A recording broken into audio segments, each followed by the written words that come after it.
آپ میری اس بات سے اتفاق کریں یا نہ کریں، لیکن یہ ایک امر حقیقی ہے کہ ہم سب کا اپنا اپنا سچ ہوتا ہے۔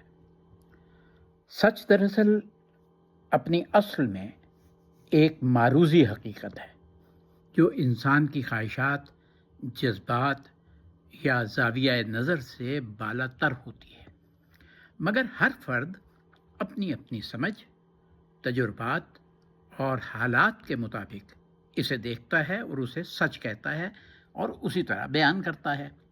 اسی لیے کہا جاتا ہے کہ ہم سب کا اپنا اپنا سچ ہے۔ دراصل یہ ذاتی سچ ہمارے احساسات اور مشاہدات کی ترجمانی ہوتا ہے، جبکہ مطلق سچ، جسے آپ پورا سچ کہیں، ان سب زاویوں سے بلند اور مستقل حقیقت کی صورت میں موجود رہتا ہے۔